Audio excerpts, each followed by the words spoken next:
As a Man Thinketh by James Allen. Hi, I'm Brian Pombo. Welcome back to Brian J. Pombo Live. Sorry the audio probably isn't as high a quality as we're used to here. My microphone stopped working with my phone for some reason, and so I'm using the headset audio here. And I know it's been a while. Hey, it's good to see you. It's been a while since I've seen you. If you're watching this sometime in the future, you probably won't notice the huge lag in between episodes, but it's been quite a while since I've been able to sit down, focus, and start having a conversation again. So let's talk about this book, As a Man Thinketh. This is kind of a journey that I've been on for a couple years now, and I've gotten more and more and more in depth into learning more about the New Thought movement. Now, this isn't New Age, although in some areas it can blend together in certain areas.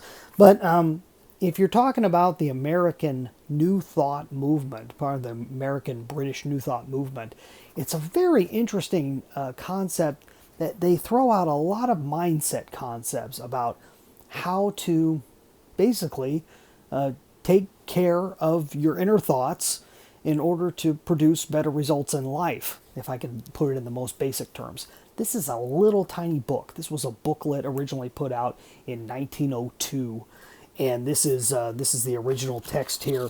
This is an actual. This is a new copy, but it's all the original words.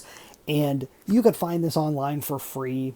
You can find people reading it on YouTube. It's a public domain book nowadays, so you can go and probably print some off yourself. But I like having a hard copy for things like this. I like being able to physically highlight it. I like being able to write things in the margins if necessary. And this is a very interesting book. It's very flowery, and it has, you're talking about a book that's over 100 years old.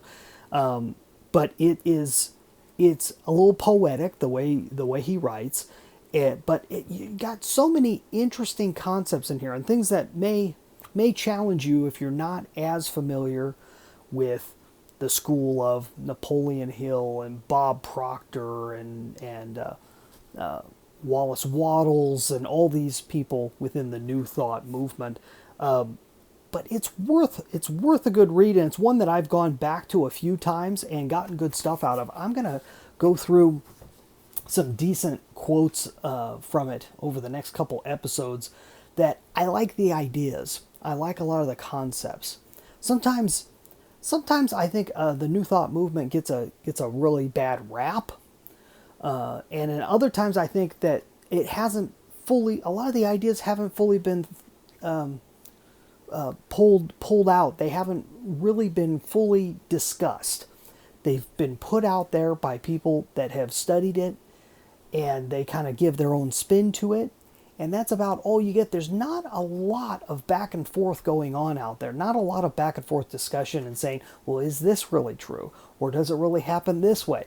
And there's a lot of disagreements about the way that the mind works. But you're talking about this moving on to, I've spoken before about the Science of Getting Rich by Wallace Wattles. Talk about Napoleon Hill, and of course Think and Grow Rich, which is his famous book. You talk about Bob Proctor and You Were Bored Rich. Rich is it's a way to sell books, for one thing. I mean, you put the word rich, how to be rich, in a book, you can do well. But it fits. I think especially these later authors have done really well at describing what rich can really mean, because it's not just about money. It's about having a wealthy life, having a good, rich life, and how it's not that different. The people that have that, the people that have this wonderful, abundant life, and the people that don't, I don't think there's a huge difference. And most of it, I honestly do believe, comes down to mindset. So I've had to challenge myself a whole lot these last few years of really seeing, okay, what in my mindset isn't where I want it to be? What in my life isn't what I want it to be? And how would I go about changing it? What part do I have? What responsibility do I have to change my life? And so if you hang out, we're going to talk a lot about these things as time goes on. I'm even going to have discussions with people off to the side, away from this specific podcast, and we'll go into depth on some of these ideas. I really like them. I think there's a lot that needs to be said, and there's a lot that we can still uncover when it comes to the human psyche. Really incredible ideas that I think a lot of people have tossed them aside because there's all this magic and woo woo associated with it. Some people make it extremely religious, while other people, because they don't include any direct religion within their writings, they say that it's not religious, that it's anti-religious.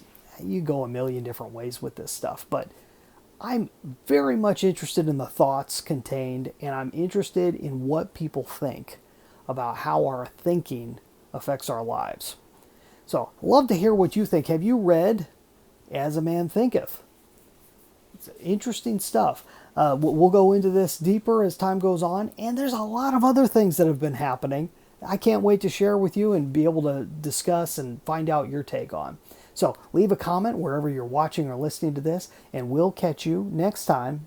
In the meantime, get out there and let that magic happen.